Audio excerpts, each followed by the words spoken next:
welcome back to another episode of the Elite Real Estate Podcast, where real estate meets mindset, marketing, and momentum. I'm your host, Jimmy Nelson, and today we are coming to you live from the Royal Oath Insurance Group right here in Clinton Township, Michigan. Big shout out to the entire team here. Royal Oath is more than just an insurance agent. They're your promise keepers. Whether it's auto, home, business, life, or health insurance, they're here to protect what matters to you most. You can check them out at royaloathinsurance.com or give them a call at 586-238-3535. And, of course, today's episode is brought to you in part by our friends at Connection, the CRM built for closers. If you're a real estate agent, entrepreneur, or small business owner looking to automate, follow up, and close more deals and stay top of mind, then Connection is your secret weapon. Go to yourconnection.com and take control of your pipeline today. Now, whether you're tuning in live on YouTube, Facebook, Instagram, Twitch, or X, catching the replay on Spotify, Apple Podcasts, Google Podcasts, iHeartRadio, wherever you stream, we're glad you're here. Do me a favor, hit that like button, drop a comment, and share this with a friend, and make sure you're subscribed so you never miss an episode. All right, guys, let's get locked in. We've got a powerhouse show lined up today, and if you're in business or real estate or just building something big, this one is for you. Good morning, everybody. Welcome into the Elite Real Estate Podcast this morning. I've got a special in-studio guest. Miss Michelle Saward is back with us. We were by, what, 2 weeks ago? Ish. Yeah, 2 weeks ago-ish. 2-ish weeks ago, yeah. Yeah, but one of the things that you suggested, as we're getting started today, but one of the things you suggested was that you should, like, have you ever done this? You know, have you ever reversed this? And I'm like, no, I've never reversed this. So here we are. We're reversing it today. Well, because I was thinking, I was like, you know what? Jimmy's always bringing on guests, and I know what that's like when you're inviting people to speak. And then I thought, well, you're your own best speaker. Like, why isn't your voice get heard? Right. You're consistently giving to other people. And I think people want to know you. At least I want to know you. Yeah. So I think way overdue. and I'm excited to be here. Yeah. So, I mean, Yeah. I it was early. It's morning, early. especially for someone who lives an hour and a half away. Right. My dog this morning, when my alarm went off, was like, "What are we doing? Why are you feeding me breakfast so early?" Yeah. No, on Fridays when I leave my house on Fridays, like the dog doesn't even get up anymore. He just stays in bed too. Like, yeah, he actually just gets in my spot next to the wife. Like he just, Gotcha. he just slides over. Yeah, he just gets right in my spot. Yep. Yeah. You never have to worry about if your wife is going to be lonely when you're gone. No, not at all. Not at all. Not with him around. He's got you. He's got you. He's got you. Yeah. So, do you want to just jump right in? Yeah. Hey, look, this is your show today. Oh, so okay. I'm still running this stuff just because that's a little bit harder. But yeah, this is a legit takeover. Yeah, this is a legit takeover. All right. Okay. Yeah. I'm excited. All right. Well, thank you for allowing me to do this and for giving me the space. Yeah. I just want to start with some openers, some origin stories, right? Yeah. So I think many people have come to know you the way that I've come to know you. And look, eXp Realty is big. It's a big company, right? And I would have never met you living a whopping hour and a half away from me. I would have never have met you had it not been for this organization. And we're national, we're global, we're big. And so that was how we ended up connecting, was through that organization. Yep. And so I've only ever known you as a real estate coach, mentor, and podcast host. And then later I found out that you have like championship rings and basketball, from coaching. And so I just want to start with the question of like origin. How long have you been in real estate? Is that where it started for you? Or did it start with coaching, or how did this link up happen for you? Yeah. So if you want to take us back in the day, however many years ago that was, and tell that origin story. Yeah, it's funny. So I got into real estate like not like anybody else probably ever has gotten into real estate. So I've been in the real estate for a little over 10 years, right around that mark. Okay. But I was at Quicken before that, so I was in mortgages before that, and then transitioned into real estate. But the funny part was I left Quicken. I went to Bank of America. That was horrible. Yeah, it was bad. And then I went to I was doing recruiting. Like I was doing white collar recruiting. Oh. So I was like recruiting like white collar jobs, engineers, that kind of thing. For mortgages. No, it was so I left Quicken. No, this was so I was like a headhunter. Yeah. So I was just finding people to plug and place in different companies, right? So different companies would call us, and they needed an engineer for a specific job. So I would go find them. Understood. And so I had a friend reach out to me and was like, "Hey, how's the recruiting thing going?" I'm like, it's paying bills, right? Like it was doing what it needed to do. I wasn't like overly happy about it, but it was doing what it needed to do. Yeah. So he goes, "I got a friend that's looking for a productivity coach for a real estate company." And I'm like, I don't even know what that is. Like, I don't even know what's a productivity coach. You didn't even have a real estate license at that point. No. Cool. Okay, cool. No real estate license. But what I was doing at Quicken was I was in our training. So that's what I did. So I was like coaching bankers on the phone, and, we were going over business plans and what they should be doing on a daily basis and their routines and roles and all those kind of things. Yeah. So that's what I was doing. So at times at Quicken, I would have like 200 mortgage bankers that I was coaching in different cycles. So we would run coaching cycles, and, we would game plan it and game film it and do all the things. And then that's what I did. So literally I went to this company, Royal Oak, that interviewed me to be a productivity coach. Well, I didn't know. I mean, I knew what real estate was because I did mortgages, right? Yeah. But I did a bunch of research, and I was just like, all right, let me find out. And I'm like watching Mike Ferry and Tom Ferry videos, and I'm just YouTube real estate coaches and what they did, right? Right. And I put together a presentation, and they had me come in and do an audition. And they had 2 other people auditioning for this role too, and it was in front of their agent counsel, right? Okay. So we had our time limit or whatever. I got done with mine, and they were like, did the other 2 even know what they were supposed to be doing? Because this guy just nailed this. Yeah, just knocked it out of the park. And they were like, they wanted to almost hire me right then. But they had to talk about it because I didn't have a real estate license. Right. So they hired me the next day and paid for my license. Oh my God. So they were like, we want to hire you, but you need to go get a real estate license. We can't have a productivity coach that's not licensed. So I literally went and got my license and started as a productivity coach in real estate. Holy hell. Yeah. Like, like that's extraordinarily wild. I mean, okay, so you were proving yourself to be, like, obviously, I would think a good recruiter with mortgage background, right? Yep. So you have those 2 things in your background. But what do you think made you proficient in, I mean, other than doing some Googling of like what other real estate coaches do, what do you think made you proficient in the coaching arena without any experience in the industry specific to selling houses? Right. It was. What do you think that was? Yeah, it really is my coaching background, right? So my basketball background. And talk about that. And so I coached high school basketball for 20 years. I'm still over 20 years now because now I keep getting asked to come back and be an assistant, or I keep getting pulled back in. It's like I can't let go. You can't let it go. But I can't let it go either. Like I want to do it. Right. So it makes it hard. So I coached it. I went to my alma mater, was just Centerline High School, and I went back there. I coached the varsity there for 15 years. Okay. And built a good program, and everything was great. And then I retired from coaching just because life, right? My boys were getting a little bit older, and there's only 24 hours in a day. And I'm one of those coaches too, like that I have to give. I get pulled in too many directions, right? But like when I would game film, we would scout. And kids were walking on the bus, they were getting handouts of what the team was going to do. Like I was that person, right? I was that coach. But once that started to be a hindrance of like, okay, I only have so much time, like because my boys were playing sports too, and work, and then trying to build a business, and then going into mortgages, and that taking a lot of time from me. Yeah, it was just too much because I was supposed to be a teacher. That was what it starts off with. So this is what I think. It starts off with the idea of coaching, and as my husband said, who is an engineer, it starts off with the idea of coaching, and then suddenly you're into the administrative side or the recruiting side or the like you're getting into the technical details of all of it. Yeah. My husband was an engineer, and he loved the creative process of engineering and putting things together and figuring things out. And then it got to the point where he felt like he was shuffling paperwork.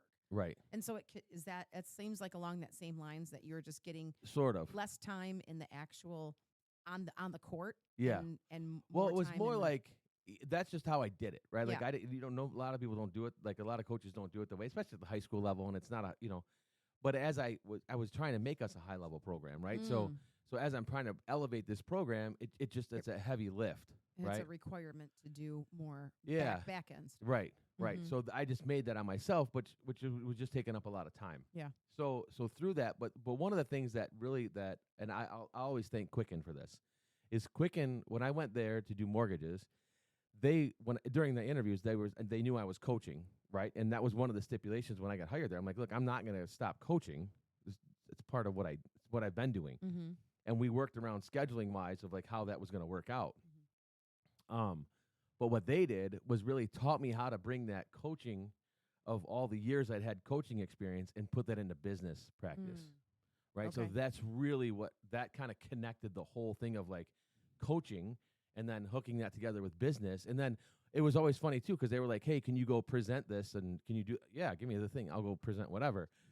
But I performed 3 nights a week in front of hundreds of people anyway, right? Because I was coaching in front of hundreds of people every Tuesday and Friday. Yeah. Right. And I've shown people pictures like when we won, and then when I went back and I was coaching at De La Salle, and then we won a state championship, it was, when I show I'll have to show the picture, but I'll put it in the show notes, but like there's thousands of people and we're coaching. So there's thousands of people around you. So you're performing. So Constantly. yeah, if you tell me to go talk in front of 100 people, that's no big deal because I do it every 3 nights a week. So, I mean, with every performance, God, this is like one of my thoughts on the right end.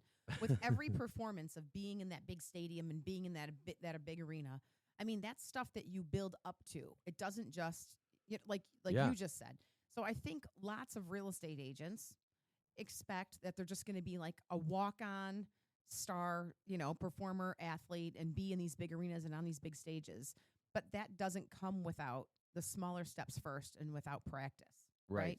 Oh, Like, man. Do you know, I mean, have you ever seriously seen a star athlete just never go to practice, never put in the reps, never do the smaller stages, never do the work, and then just consistently only play games and win? Never. No. Never. So I'm just like dialing it back. So from before you got onto had these big auditoriums full of people that you've been presenting to or were coaching in front of, and you know what I mean? Yeah. Had lights, camera, action on you. You had that build up time. Yes. What was that? What were what was that build up time like? It was when your boys were small, like Yeah. what was that? Yeah, and they grew up with me coaching, right? So they Mhm. were at a lot of the stuff. Okay. My oldest was, he was 8 days old the first time I took him to the practice. 8 days. 8 days. Yeah, he was 8 days old. I had him at practice. Mhm. Okay. That was All right. that was Okay. that was when I had to convince my wife that it was okay, right? Yeah. That it was fine. He was Yeah. going to be okay at practice. Yeah. And it's funny because now he's carried this on. Now he's into the coaching and basketball and all that stuff, right? So it's carried on. But yeah, he was literally 8 days old when I had him in the gym, and he was just sitting in the corner. I can And, just imagine like the tennis shoe squeaks on the wood floor, lulling him to sleep. yeah, that's what it like. Yeah, and the noise, the crowd noise, it never. No, It, yeah, He could sleep through. right. Yeah, it Yeah. never. And then Nick, my youngest, same thing. Like same way. They just grew up with me at the gym, so that was never. And I always took them. We took them everywhere, right? My wife and I Yeah. would take them everywhere. So they were at different gyms in different cities, and never. Yeah. They just would walk in like they owned the place, and it's kind of what they did. And So- then it's funny because so that part is, that part was they was always something. But I guess the to answer the question of Mhm. like to get there, right? Yeah. It was I coached younger kids too, right? Like so I coached the freshmen in the JV before I got to the varsity. Did you So- play when you were younger? Yeah. You did. Yeah. Okay. Yeah. So Mhm. I didn't take a normal route like everybody else takes. Like Yeah. I didn't go from high school to college right away. Like that wasn't I was too smart for that. Oh. I was way too smart for that. I was making money, so I was working in a factory Oh. right after high school. So I Sure. was making like $16 an hour. Mm-hmm. And back then, and that was 1991, Yeah. right? Okay. I was making my friends that went away to college. I'm like, you guys aren't making any money. I'm making $16 an hour. I'm like, I'm Right. killing it, right? Yeah. And they would come home and we'd go out to the bar or whatever, and I was buying drinks because You had I was money. still living at home. You know what I Right. mean? Like so Right. things I look back on, I'm like, oh, me, But then I was still playing a lot of basketball then. I moved to Atlanta. My sister was down in Okay. Atlanta, and I had an opportunity to go down there and live with her, and I got a job at Foot Locker. Oh. So that was my Yeah. sales, right? Okay. All right. Became a manager at Foot Locker, was going through their manager program, but I was playing like semi-pro basketball at that time too. Got so it. That's all I did in Atlanta. I played basketball and worked the Foot Locker. That was it. Like, Okay. that was my whole life. That's your life. For a couple years, yeah. It was great. So then, so you went to Atlanta and you played basketball in Atlanta. Yeah. But why do you love Alabama so much? So that's a great question. A lot of people, Okay. like, it's originally my family, I was the only one in my family born here. Okay. My mom and dad lived in Alabama. My dad's family's all from Alabama. Ah. And so my brother and sister were both born in Alabama. And then in 70, so I was born in 73. Then it was 1970, they moved up here. Mm-hmm. And my dad literally doubled his salary just moving here. Yeah. So that's why he moved. That's why they moved here, was because he doubled his salary, got a job here in the auto industry. Yeah. And then 3 years later, I was born. Gotcha. Yeah. So for you, Alabama is more of like a family connection. Yeah, absolutely. Not necessarily anywhere you played or. Okay. Yeah. All right. Okay. Yeah. That. You're putting the dots together now. I'm like, well, hang on. Georgia is Atlanta, Yeah. but yet he loves Alabama. What is this? Okay. All right. Okay. All right. Got it. So did you, I mean, I know you've just given lots of credit to Quicken Loans. Yeah. And Dan Gilbert, which if you don't know, originated there, and now it's shifted and has a new name. It's called Rocket, whatever. Yeah. Who do you credit as being one of your best mentors, coming in at any point in your career? Yeah. Who, even if it's from a recruiting standpoint or from Quicken standpoint or from wherever you were. Yeah. I have been super blessed Mm-hmm. in the industry of real estate and mortgages, right? Like I did get to like spend some time with Dan when I was at Quicken, right? Not a lot, but there was meetings and stuff I was in. But Scott Muska was one that was a mentor at Quicken. Mm-hmm. Tony Knuckles was another one, but then it was Brandon Mulrennan was another one that he, so Brandon worked at Quicken and I worked together there too. So so Brandon was one of the ones after I left the place I was at in Royal Oak with real estate is where I went with Brandon to Brookstone. So that's really? Yeah. So I was with Brandon at Brookstone when he first launched it. And yeah, I know, right? Oh my God. And so Brandon was another one that was a big part of the real estate side for me, right? As I learned a ton from him. He's And a smart dude. smart guy, and I learned a ton from Brandon. And that was another one too, like we would sit down together and this coaching thing would just take off, and him and I could just sit down in front of a whiteboard and just start whiteboarding stuff out, and it was like, wow, this is, and I still put a lot of that even in practice today of what what we did together. Right. And a lot of my 90-day business planning stuff that I do was a lot from that Brandon and I did together. It's morphed since then. Yeah. But then obviously the move to EXP really changed me. Okay, And I wanted to go there next because that's, I believe when you said you're at that real estate office in Royal Oak that gave you your recruiting, sales management position or whatever. That's where you met Kurt. Yeah. Correct. Or how did this EXP thing happen? He's like, wait, hold Yeah. on. Let me But guess. wait, there's more. If you can see Jimmy's mannerisms, he just did the hang on, not a linear path. Yeah. I got into this, not how you would think, which seems to be a common theme. Okay, so let's just open up that dialogue. Yeah. There's not a lot of straight lines in what I've done in my life. There's not a lot of. I think that's important, actually, that sentence right there, that there's no straight lines. None. Because it's easy to armchair quarterback and to sit back and just sort of go, well, yeah, I mean, look at all the opportunities he's had. But no, you said you were packing up an 8-day-old baby and going to the court. Yeah. You're finding a way and figuring it out and no straight lines. Yeah. So what is this crooked path to EXP Realty then? So Gotcha. I've known Kurt Shewell for 25 years. Oh, okay.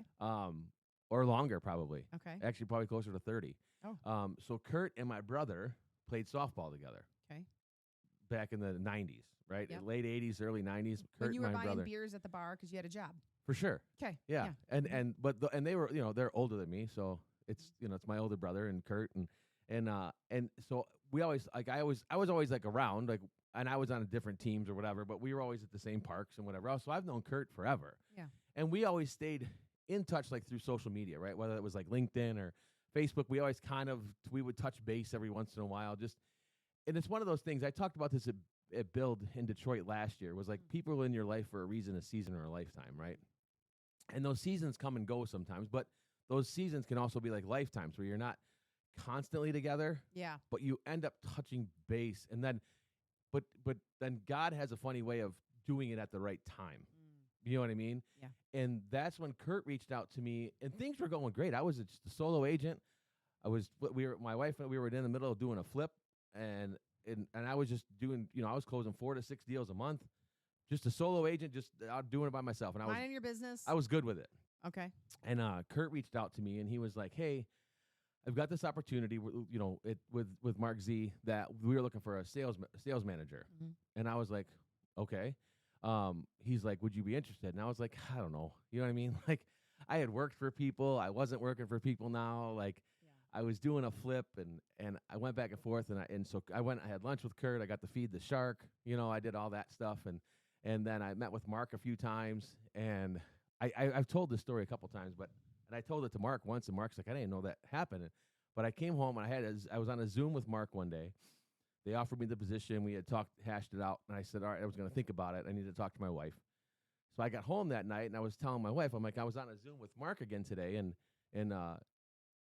they offered me a job." And she's like, "So what do you mean?" She goes, I don't think I'm going to take it. I don't think I'm going to do it." And she's like, "So the number one guy in the state of Michigan is offering you a position. You're going to say no?" And I was like, "No."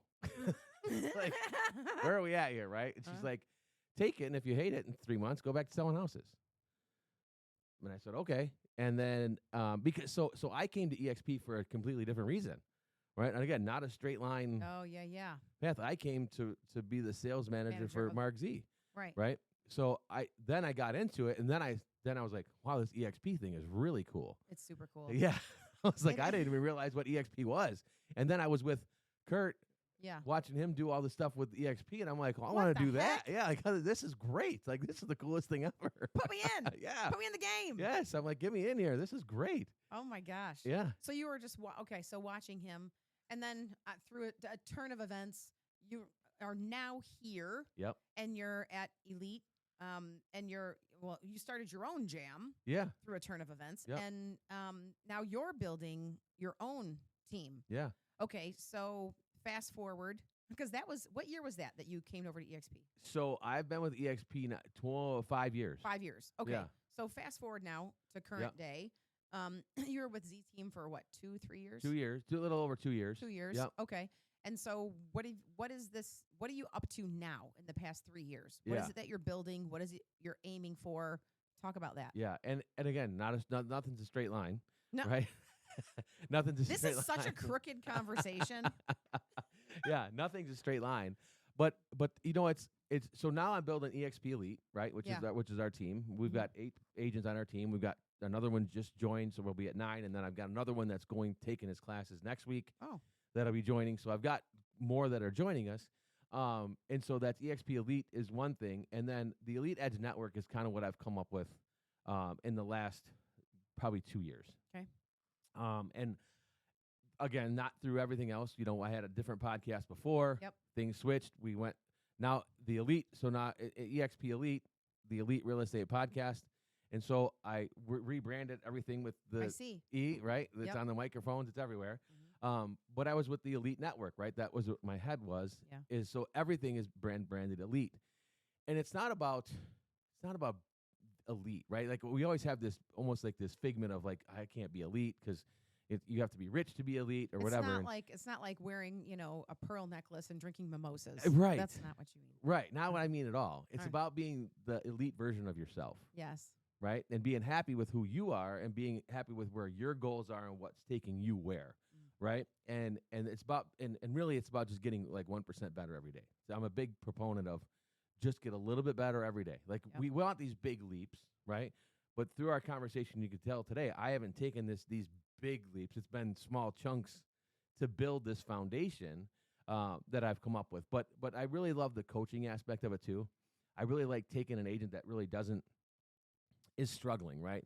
I always look at like agents that are doing 1 to 3 million, right? And they're doing okay. They're doing the job, but it's probably super stressful, right? It's probably really hard, and they're grinding their gears a little bit. How can we make that easier? Yeah. Right. And how can we take them from 1 to 3 to 2 to 6? Yeah. This is where you and I have this commonality. Yes. Because I've been that struggling agent. Me too. And if I can just help, and this is what I see in you, this is where we overlap quite a bit. if I can elevate the floor for someone that when they hit, they don't fall into the basement, Yes. then that's winning. And I think this is also what I've seen in you is that it's instilling these disciplines and daily actions that will create that win. I just watched a terrible AI YouTube video. I know, AI YouTube video. You get an idea what this looks like. But it was Jelly Roll. And he was talking about when he was in jail, he forced himself to write every single day, whether he felt like it or not. Yeah. And here we are sitting in this podcast room at 7:30 a.m. on a Friday morning, which means you got to get here even earlier than that to have this go live. That's right. And it's those disciplined actions every single day that build that momentum to ultimately put you in the place where you want to be. And so I see that in you also being a coach and having that background, like putting in that consistent action. Is that one of your, of course, it's elevating the floor for your agents, right, that you're bringing on, or that are in your ecosystem. But talk about that discipline and that mindset and the philosophies of, of how you create, what do you want to call it? A successful foundation. Yeah. And that's probably the hardest thing, right? Because, and again, staying consistent, right? And in our business, in our industry, whether you're a real estate agent or an insurance person or what, if you're an entrepreneur, right? Like it's a grinder, right? It's hard. And there's those moments where you're like, could I get out of this and just go back to work for somebody, right? And make it easy on myself? Or do I keep pushing forward, right? There's always those moments. And we talk about those moments a lot. And that's one of the things that it's again, who you surround yourself with matters. Oh. Right? Your ecosystem is huge, right? And it is for me too. And like I said, I've been blessed to be around a lot of high-level people, right? Like Kurt Shewell, Mark Z, Michelle Saward, right? Like to be able to be around people that are high producers, high functioning, right? And then again, that's the other thing, right? The groups that we're with. Oh man. Like crazy group. You know what I mean? Like people are like, hey, people that will recruit me to another place. And I'm like, look, this is who I have available to me, right? Yeah. I can call Dan Beer, right? Kyle Whistle, like, Jay Kinder. Fazio. Yeah, whatever. I mean, there's a list of people. Yeah. I said, who's that for you? And they're like, well, we don't have that. I'm like, well, okay, I'm good then, right? Just as long as we're fair, like this is who I can get to. Yeah. And then I just go, do you want to get to them too? Because I can show you how to do that, right? But so it's your ecosystem really matters because you have to. There's always those days, right? And I just had this conversation with an agent the other day, and we call it a water the plant day. And a water the plant day is a day that just you have to get done what you have to get done, right? The plant has to get watered, otherwise it's going to die. Gotcha. So there's those days that you come in the office and you're like, oh God, there's a whirlwind going on outside. Yes. I call them off the court issues, right? Like I got a flat tire or the dog threw up on the carpet this morning. There's always something, right? I had a deer run out in front of my car this morning on the ride in. Right. So lucky it didn't hit the car. 6 a.m. Good morning. It was just making sure you're awake. Oh, you're awake, yeah. But I call those the water the plant days. You have to come in, do what you have to do, and go home. And just get out. Like you now you can't have those every day. No. Right? But it's okay once in a while to just be like, all right, I have to get done what I have to get done because I have to keep moving the ball forward. But then I'm out. Like I'm not gonna do the water cooler talk and drink coffee and hang. I'm not gonna. I just need the day for myself, right? So I'm gonna go do what I have to do and then check out. And those days are fine, but you can't have 7 of those in a row. Like you have to. You know what I mean? Sometimes it's just about picking yourself up. Well, here's why with the water the plant analogy. If you water the plant every day and do the mundane, boring stuff to check the box, the plant will freaking die if you water it every day. Right. The plant will die. Yeah. So you have to do things that also nourish. You have to do things for yourself that help you grow. Yeah. You can't just go in and do the check the box routine and be in servicing of that plant. Right. Of those clients, of that, in servicing all the time. Right. You have to put in the reps essentially, to grow the muscle. You do. And then again, there's and our good friend Austin Chevron too. Oh yeah. Like he talks about rest weeks, like run rest weeks. Like, mm-hmm. And it is a big thing because that is how we have such a high dropout in our industry is because people run themselves into the ground trying to balance this job and do the work, and then they fall. Or I'm a big believer too in like setting realistic goals, about realistic goals about can I reach this goal, right? So one of the things that with Brandon Mulrennan was is I said to him, we sat down, he's like, what are your goals? And I told him, he goes, and I can't remember right offhand what they were, but he was like, you're trying to do something that no one ever has done in real estate ever. Okay. And I was like, and I can't remember what I set my goal. It was like, I was going to do $1 million or what. I can't remember what it was, right? And he goes, because here's the problem, is we have this tendency in real estate to say, because most agents will say, I want to make 100,000, right? That's the first thing they say. Now, if they get into the business and they say they want to make 100,000, and in their first year they make 90, okay? It's probably more than they've ever made before, but they only make 90 and they don't hit their goal. So they feel like a failure. Right. Even though it's more money than they've ever made before. Yeah. So then they go into this like mode of like, oh, I failed. Like I can't do that. But in my head, I'm like, you made more money than you've ever made before. Yeah. So why not just keep going and then put it at 100 again next year and see if you can make 100 again the following year. Instead, they ratchet it up again. Yeah. Then they don't hit it again. Now they've missed that goal again. And that's even deeper of a fallback, a slide back, like a bigger fallback. And so that's again that now they feel like failures. So I'm like, and so that's when I get into the specifics of it too. Like, what is that going to do for you? Is making 90 going to make you a failure, or is if you don't make 100, you're a total failure? Like, what does that feel like for you, right? Like, and again, because through this coaching stuff too, is like I found that agents will find out too, because it's always the office talk, right? Or this, and now it's social media. Right? Oh, that too. The social media stuff's crazy. Yeah. Right? Because it's the giant water cooler. The giant water cooler, and a lot of it's just fake. You know what I mean? A lot of it's just fake. It's true. Yeah, a lot of it's just fake. It's true. We can look up numbers. Like, yeah, we sure can. And I go, wait a minute, that is not really happening right now. But so all that to be said, like that's where people feel like failures too, because now they start comparing themselves to other people. Oh, right? God. And a lot of people too, like say, I want to be Michelle, or I want to be Mark Z, or I want to be, Jeff Glover. I want to be. It's like, yeah, but you didn't see the 25 years they put in before that. No. You know what I mean? Like, yeah, right. You can be. Like that Jelly Roll example. He's like, I was in jail and I forced myself to write songs every day. I had this conversation with my husband last week. We have spent too many weekends in a row in Canada dealing with his dad's cottage there. It's a whole whatever. That's the thing. And my husband, I checked back into social media, and my husband goes, what happened in real life? And I go, oh, no, this is not real life. I just posted a picture of my dog running on the beach. I didn't show the real life of like loading junk into a dumpster with dirty fingernails, haven't showered in 2 days. And, I didn't show any of that. Like, this is the other piece of what we were doing while we were at the beach. Right. We were gutting some rooms and clearing some stuff out. Yeah. But we're not showing that work piece of like, yeah, I got a couple hours at the beach, but because I hadn't showered in 2 days, I had dirty fingernails. I had to get in the lake to clean off a little. Just to clean up. Whatever. But that's so not real life. And so what you just said about setting goals, okay, I'm going to make 110,000, 120,000, and your goal was to make 100 and you hit 90. Like that's the book, The Gap and the Gain. Yeah.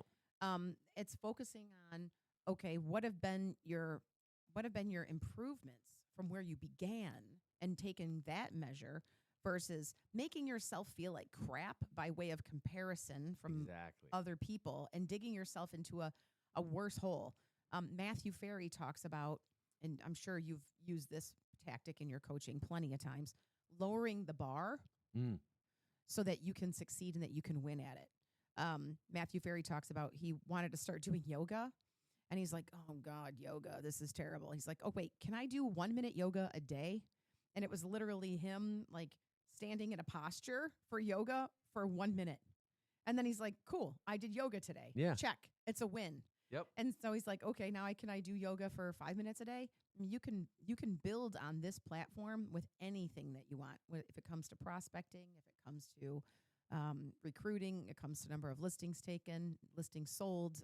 Can you lower the bar so that you can get a win? Right. And so, I mean, when you are dealing with your agents and you're talking to them about these things that help them succeed, like you said, with income goals or whatever it is, how do you help, I guess, not only the agents, but how do you help them break through burnout or fear or any other of those mindset hurdles that they come across? Yeah. How are you helping them get through some of those things? What are some examples, I guess? So that's probably some of the hardest things, right? Like is again, what's the challenge going to be, right? Because we can in words. I did this. I've done this with agents before. I did it myself. I did this with a couple agents when I was running Mark's team. Was like I literally so Brandon and I were sitting down one day and I wrote $1,000 check and gave it to him, and we all did. There was a bunch of us in the office, and we each wrote $1,000 check, and he wasn't cashing them unless we weren't in the office doing what we were supposed to be doing, right? And we each said what we were going to do on a daily basis, and then and we were doing some stuff online, but it was tracking everything, right? And if we weren't hitting the numbers we were supposed to, that 1,000 just went to a charity. Oh yeah. Now at the time I wrote the check, I didn't have 1,000 in the bank. Oh, like it was. That's embarrassing. I'm like, man, my wife's gonna kill me if he cashes this check. Like, I knew I was like, man, I'm gonna be in so much trouble because I didn't have. Like at the time I wrote the check, I'm like, I don't have $1,000 in there, but I'm writing it anyway, which made me even want to come in more because I didn't want the embarrassment factor of like, hey, like that check didn't clear, it bounced, right? Yo. Yeah, and the fact that like I didn't have it, so I was like, I didn't want to let everybody know that I didn't have it, right? So it was all right. So I've done that with agents too, right? And it's conversations I've had with different agents. Is I sat down with one agent and she was divorced, and she wrote checks to her ex-husband. Oh yeah. And I said, if you don't do what we're saying, what we planned out, if you don't do what you're saying, I'm sending this to him. That's right. And she's like, I don't want you to ever send a check to him. So she would every day, and you should see what it did to her business. I bet her business like just hockey sticked. I bet straight up, and because she didn't want to do it, right? And it becomes so. Those are some tactics, right? Like it's like what it's because we can kind of coast along for pleasure, right? Like pleasure's okay, and we find it. Well, we run from pain. You know what I mean? Like pain, that pain, and so we'll do whatever to avoid pain. You know what I mean? We'll do whatever to avoid pain, but what we'll do a lot of times in our industry is when the pain starts, we just go get a job. You know what I mean? Like we leave and go get a job because it's a struggle right now. The market shifted. Really, it comes back to I just wasn't doing what I was supposed to be doing. I took my eye off the ball, and I wasn't doing what I was supposed to be doing. But instead of just saying, just resetting and going back to, all right, I have to go back and do this because I have my own story for that, right? Like COVID. Yeah. Prior to COVID, like I said, I was closing 4 to 6 deals a month. Yeah. Everything was good. I was a solo agent. Everything was great. COVID happens, right? And so I wasn't prospecting. I was every day. I was 3 hours a day, no matter what. I was FSBOs, expireds, my sphere. I did the whole thing. And so Fadi says, Michelle, dig in and probe. We want to know the craziest thing Jimmy did. So. Okay, we're gonna. All right, you got it, Fadi. And so COVID happened. Yeah. Right. So it knocked all of us off our game. Right. Like we none of us had a choice. So I wasn't prospecting like I was supposed to. Yep. Right. Because I was at home, and it's like, well, for the first 2 months of COVID, I was the 2 months to flatten the anyway. I'm like day drinking. Yeah. Just kidding. Well, that too, but but then it was I was just spinning plates trying to keep deals together. Oh, for sure, we all were. Yeah, we're all like, oh man, I had one that was clients calling, going cancel, yes, cancel, take it off, cancel. We take it down. we couldn't do employment verification, right? So that was that was holding everything up. Insane. So that was in 2020. In March 2020 is when COVID shut everything down. Yeah. And then May I had 6 closings in May. June I had 5. July I had 4.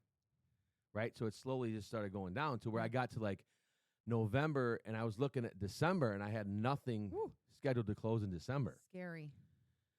I put my application in at Dick's Sporting Goods. No. Because I'm like I was running again. I'm like I gotta do something. Like I'm away from pain. Yeah, and I was like I gotta do something. And then I felt even worse because I didn't get nobody hired me. Dick's didn't even call me back. I'm like was like, what? Come on, man. Like, I'm a grown man. Yeah, I'm I'm like, not a teenager. yeah, I'm like, I just want to. I slung shoes before. You know, what I mean, I worked at Foot Locker. I was a Right. manager for like this is easy, but one of the things I did was I got back with my coach, and he was like, you need to just get back on your horse of what Yes. you were doing to do it. Yeah. Which I did. So then in January I had 3 closings. Yep. February I had 4 closings. Yeah. March I had 5 closings. Right, so it just went right back, but I had to go back to my 3 hours a day.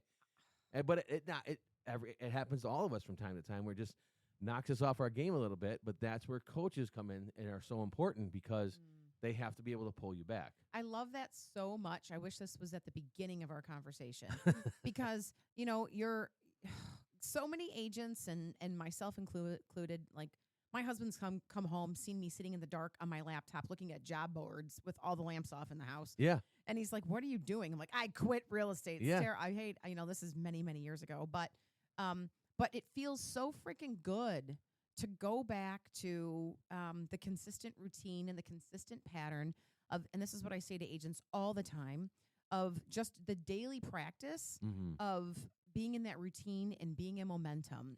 Because if you can, this is what I say to agents all the time, you got to get out of your own head and go be of service to other people. So the minute you stop, I call it the real estate temper tantrum, which is, that's it. I'm done. Taking my ball and going home. I'm taking my ball. I'm going home. Exactly. 100%. 100%. When you get out of your head and you just say, you know what? I'm here. I'm here to play. I'm here to win. I'm going to do whatever it takes. I'm going to get back into practice. Yeah. Right? Yep. That's when you start winning again, So I think I was going to ask you, but I think you answered it in your question, in your answer right there. I was like, what motivates Jimmy? But I think we just figured it out. Like Jimmy can be easily motivated by getting away from pain. Yeah, for sure. And I think that's all of us, right? I think all of us, like, another question coming in is, what's your morning routine? But I think a lot of it too is like we as humans, we always want to run away from that pain, right? 100%. Of this hurts. I want to get away from it. And we all want a quick fix. Yeah. But we know in this industry, it's not a quick fix. It's a 30, 60, 90-day fix. It's not and I tell agents this all the time. If I got a buyer that wanted to go buy a house tomorrow, I am not getting paid on that for at least 30 days. Bare minimum. Bare Fast minimum. track. Like, that's if everything works out right, Yeah. right? If inspection and appraisal, like if all of it goes perfect, maybe I make some money in 30 days. Yep. Maybe. Mhm. So it's like it doesn't even pay over. It doesn't fix itself right away either. No. Right. That's why when I talk about my 90-day business plan, one of the things I talk about too is like it's not gonna, if you started a 90-day business plan right now, it's not gonna it's gonna have some effect on the fourth quarter, right? It's gonna have some effect on it, but it's really gonna affect your first quarter. Oh, heck yeah. If you just get into this routine over the next 90 days, your first quarter will hockey stick and you'll start having business like crazy, right? And that's literally what happened with me in 2020, right? And then I went to work for Mark and Kurt. That's a cheat code right there. If you just tell yourself that your new year starts in September, October. Yes. Because then you've got more runway than the other people. Like it's just you're setting yourself up on a glide path. Yeah. What was that question that people are hounding you for? This one, What Fadi first said he wanted to dig and probe, and we want to know the craziest thing Jimmy's ever done. Oh, okay. I'm sure Jimmy's got a lot of crazy Jimmy's got a stories. lot of crazy stories. I don't know if we have enough time for that, but there was what was the other one? The one is what's your morning routine? Oh, okay. So So here, whoever asked that question, Tara. what's your morning? Tara asked that. Okay, what's your morning routine? I'm gonna preface it with this: everyone's gonna have their own morning routine. So don't try to be Jimmy. Yeah. Try to be you, but try to put the elements of whatever he says into your life for success. Yeah. All right. Now, what is your morning routine, Jimmy? Well, I've never been a 5 a.m. guy. Like this. What'd you do to me today? Yeah. Well, that's for Fridays is it. Yeah, Fridays is it. But I've heard so many people like I'm up at 5 and I'm at the gym and I'm not the 5 a.m. guy. I was at one point. Yeah, I was too. And it almost burnt me out. Right. Not the guy porn, but I Right. was the 5 a.m. And I look at the part. I look at a picture of when I was the 5 a.m. guy. I'm like, man, I probably should get back to being the 5 a.m. guy. It looks a lot better than that's right now. But I also say, so for me, my morning routine is like I'm up, and one of the things that drives my wife crazy is like my alarm goes off and I get up, like once. I don't. No snooze. Nope, I'm up. I get up, Mhm. and she's She's like, how do you do that? I'm like, that's just. You're like, the dog is kicking me out. Yeah, exactly. And so I'm up, right? So I'm up, and then then it's this routine. I feed the dog. I put the coffee on, right? And then it's into, I try to do some sort of movement, right? Some sort of exercise, whether it's walking the dog, going outside, doing some push-ups with my son, right? Like that's one of the things that he's 14, so he's conscious about this now, right? So it's like, but it's been helping me. So it's like, now I'm doing it, right? Awesome. So we get up, do some push-ups in the morning, right? And then it's our morning call, right? 7:30, Monday through Friday, I'm on our morning coaching call every day, right? And then that's part our breakfast club is on here now. But every morning it's from 7:30 to 8:30-ish, right? Depending on how much we talk. But 7:30 to 8:30 is that morning call. And then I'm in the office. And then at 9 o'clock is when I start calling now. Yeah. Right. So I kind of got out of that for a little bit. Oh, right on. When I wasn't in production. But now going fully back into production, I'm back to my dial time, right? That 9 to 12 is my production time, right? That's my protected morning time that I like to keep, that I'm out, I'm prospecting for business, right? It's outgoing. It's this connection system that I'm using now is fantastic. Like it's helped me a lot for keeping me on track with that stuff. Okay. But that's 9 to 12, and then it's meetings, right? I'm the chairman of the board for our Agent Advisory Council in the state of Michigan. Yeah. So I have those meetings, and then it's building the team. And part of my production too now is reaching out to agents, right? It's trying to grow the team and trying to grow EXP, right? So that's become part of the production of it too. And it's really, so that's my daily, right? And then I bring my lunch almost every day. Because one, it lessens my time on decision making. Yeah. I already know what's in the fridge. I know what I'm going to eat, right? So there's no like looking for restaurants and trying to figure out what I want to go eat. Do I feel like salad today or do I feel like soup today? Like it wastes so much time. Yeah. Right. So I hate wasting time. So I'm like, if I bring my lunch, I already know what's in there. I know what to eat. I'm pretty simple because usually what I'll do is like the night before I'll cook more. Yeah. Because I do That's what I do. I like to cook a lot too. So my wife and I cook a lot. We don't hardly ever eat out. Yeah. And it's not for any other reason than we just like to eat. It's we better. We like to cook. Yeah. That's one, right? I made eggplant last night. Like and I love it. So it's fun to me. So so that part of it, but that lessens my time, right? So I know I already know what I'm having for lunch. So and I usually don't go anywhere for lunch. I just eat in my office. Yep. And then I go right back to it's business, right? And then I do a lot of inputting of data for my agents, right? So Sky Slope and all that stuff I take care of for our team. Oh. So I handle all that stuff too. Lucky crew. Yeah. So I'm like, just send me all your stuff. I'll get it in the Sky Slope for you. And don't ever anybody else send me stuff. I'm very expensive. Yeah, I'm very expensive. But my morning routine it's pretty simple, and it's not. I don't waver from it very much, right? Yeah. And there's times that I have, and then all of a sudden you can say, "Here I am," right? And this year was an example of that. But and excuses or whatever. But like in March, when I turned 52 in March, and that weekend I was in the hospital. Yeah, that was pretty exciting. Yeah, that was a great time. Yeah, I had diverticulitis, right? So I'm sharing too much information, right? But then when I was in there, they were giving me antibiotics, which I didn't know at the time that I was allergic to, and they put me into anaphylactic shock. That's insane. And then they had to do the EpiPen and the whole deal. Like crash carts came in. It was nuts. But that threw me off my game, right? Then it was moving offices. There was a lot that happened. Near death might do that, Jimmy. Yeah, it did. Yeah. That was on a Saturday. Monday, I was moving offices. So oh, my God. Yeah. So because it had already all been scheduled. Right. So I'm like, I had movers, luckily. But, at the same point, I'm like, I still had to be there. And I came home. I'm like, I'm so tired. And again, same thing. I said to take a nap. Like, I'm exhausted. Oh, my gosh. Did you see God during those moments or whatever for your birthday? No, I was just trying to breathe. You just, no, nothing like that? I was just trying to breathe. Okay. Yeah, nothing like that. I was just trying to breathe. Wasn't that close? Yeah. No, Okay. It wasn't that close. I was just trying to breathe, but it was good. Yeah, it was a lot of fun. Yeah, I don't suggest the EpiPen and the steroid and all that stuff that they gave me. Like you want to talk about wired. You want to think about you had energy. Oh my God. I didn't sleep. I was at 4 a.m. I was walking around the hospital. Like I can't. Oh my God. I was so wired. I'm like, my hand, I'm like, you're so wired after all that. I was like, I couldn't even sleep. So I'm like, I'm not getting any rest because I can't sleep anyway. That's insane. Yeah. You're so lucky because I remember seeing you just days before that. Yeah. I was like, What? Yeah. What? How Yeah. did this happen And so fast? I was supposed to be hosting that event downtown. That's what it was. Yeah, I was supposed to be hosting that event downtown that I didn't go to because Right. I was in the hospital. Yeah, that was in March. It's crazy. Yeah. You're so lucky. You're so lucky. Yeah. So all right. So what do we got here? You and I also geek out on AI stuff, and that's been pretty exciting and a game changer. So I think, are you employing some of that into your business?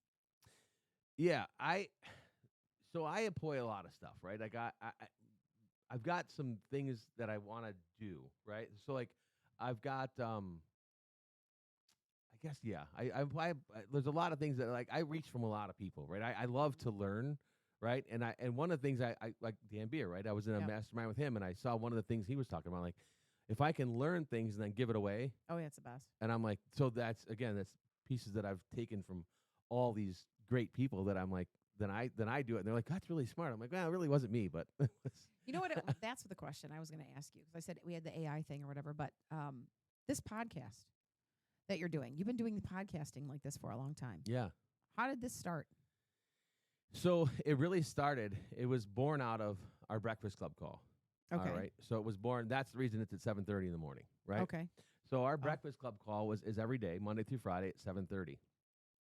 And one of the things we had talked about was like on Fridays, how do we lighten it a little bit, right? Like how do we make it a little more enjoyable, right? Because kind of like we talked about this, like real estate agents kind of get beat up throughout the week, right?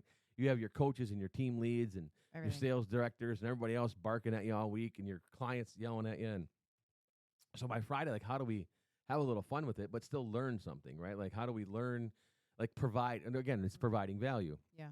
So we had said, like, why don't we just take this, make Fridays a podcast? Okay. Right? And so we still have the dial-in line. So we've got, I think we got 30-some people lined in today. Very cool.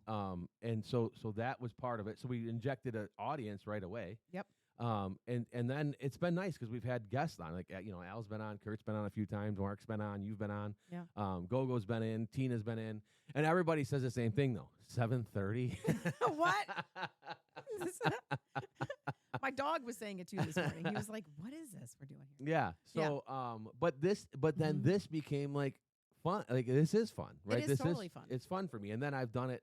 Now I've gone out and done it at events. You know what I mean? And people love to come up and sit down and talk to you in a podcast, right? Because it's a cool thing, and it's a lot of fun for me. It's fun, and you get to know people on such a deeper level, and in such a better way, actually, because you get to connect story with the individual, which I feel like we've done here today. I know we got a couple minutes left, and who knows, we might wrap up a couple minutes earlier. Who knows what comes of this? But I'm going to fire a couple questions at you for rapid fire, if that's all right with you. All right, this one. I don't know if you I don't know if you saw what I edited or what I wrote down. No, I didn't. Okay, so when your alarm goes off in the morning, this morning specifically, while you're still in bed, what is your first morning thought? Today. Today, my first morning thought was what I needed to do when I get here. Like I knew I needed to make sure, because so there's a lot that happens behind over here, right? So the dial-in lines over here. We are live on KGCI. So KGCI is another app that has to be running while this is going on. Okay. And then I have the stream that's going on, and then I have the board that's going on. So the first thing that was in my head was like I needed to check mics when I got here to make sure and nothing had changed. So alarm goes off, your brain says check mics. Yeah, today.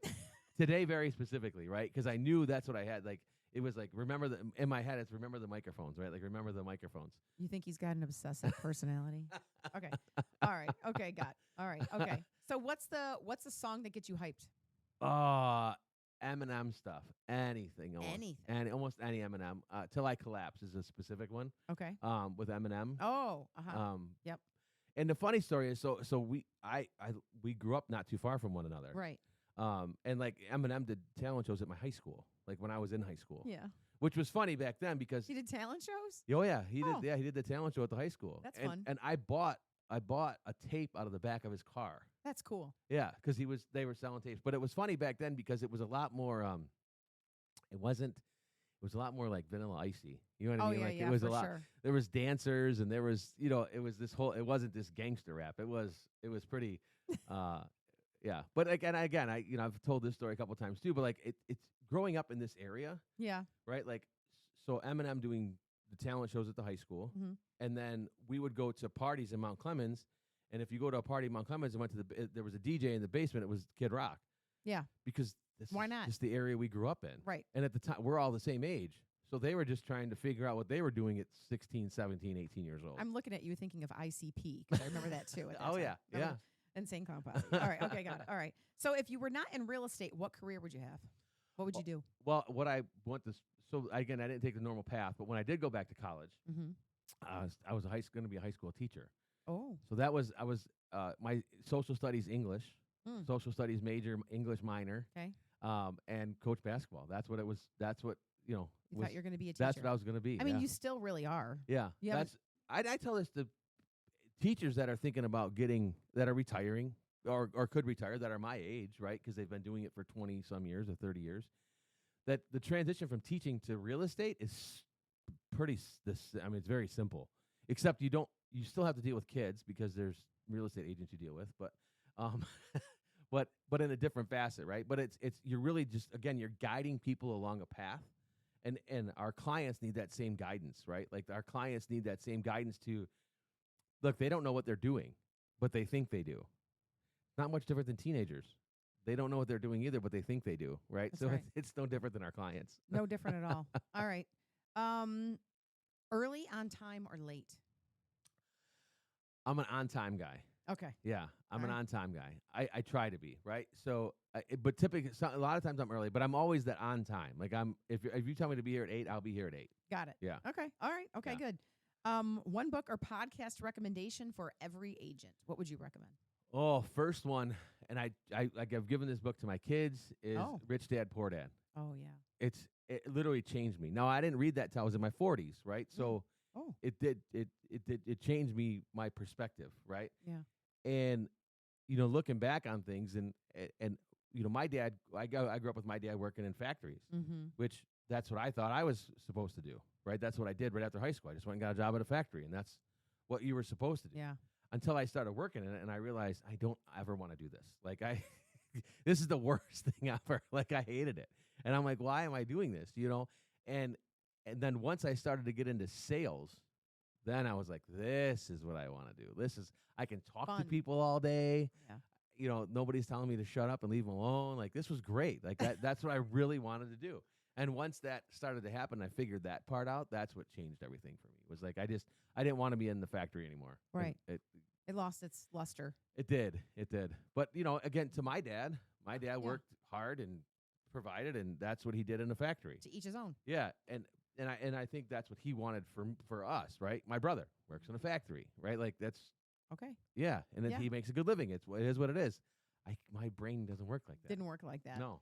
All right. So who would be your dream guest for, I won't take it offensively if you say somebody other. Michelle Saward would be For, my, no, yeah. for the, I've already been here. So, okay. Future forward, who Yeah. would be your dream guest for the Elite Real Estate Podcast? So that's tough to narrow down to one. Okay. Obviously, so growing up, Michael Jordan was my guy, right? Like, but I would rather play a round of golf with Michael Jordan than have him on here. Al Abdallah. Al Abdallah. Oh. Yeah, Al Abdallah. But you've already been a guest, so I've already had my dream. Not been here. Yeah. So Michael Jordan would be a good one. Yeah. Okay. I like how big you're thinking with this. Yeah, Good. for sure. I mean, again, I always thought I was a big thinker too, Mhm. until you get around other people that Yeah. and That then I'm think like, bigger. what? Yeah. That's a What are real they thing? doing? Yeah. How do you do that now? That's, But yeah, like somebody like that. But again, I would if I could get Glenn Sanford on. oh, yeah, sure. You know, I think you probably could. I think you got some pull in that. yeah, I'm gonna try. That's gonna, EXPCon's coming up in Miami. Yeah, man. Let's see if I can work that out. Make it a goal. Lock Yeah. it down. Yeah. Don't. Yeah. Because we've had Leo on. Mm-hmm. So, but yeah, to get Glenn on would be cool. Because I would just like to, again, the good part about where we're at with EXP too is all of our leadership has been an agent, Right. and they understand what agents go through. That's right. You know what I mean? And that's a special thing because most people don't realize that. Yeah. Well, I know we have a hard stop because Yeah. of the radio, and we could sit and talk all day. I've got more. I can do this every week just What? by myself. And yeah, I'm sure you could. But I just want to say thank you for being vulnerable. Thank you for sharing your platform with everyone. Yeah. And hopefully this conversation was worthwhile for your listeners to plug into and get to know Jimmy Nelson a little bit better. Yeah, I hope so. I hope it was worthwhile. But I appreciate you for coming in this morning, driving an hour and a half early and being out here early to get started and go from there. So I appreciate you. I Yeah. wanted to. Yeah. I was like, all right, I cool. appreciate you. I'm going to All right. But I appreciate you coming out and doing this and platform just because I can give back, Yeah. and go from there. So hope everybody got something out of it. I appreciate it. And then we'll be back next week for the Elite Real Estate Podcast. Sounds good. Thank you very much. Thank you. See you guys. The crowd goes wild, talking dreams we chased since we were both just a child. Entrepreneurs' heartbeats like a midnight train. In the game of sales, ain't no room for the plane. Mindset is steel, we never look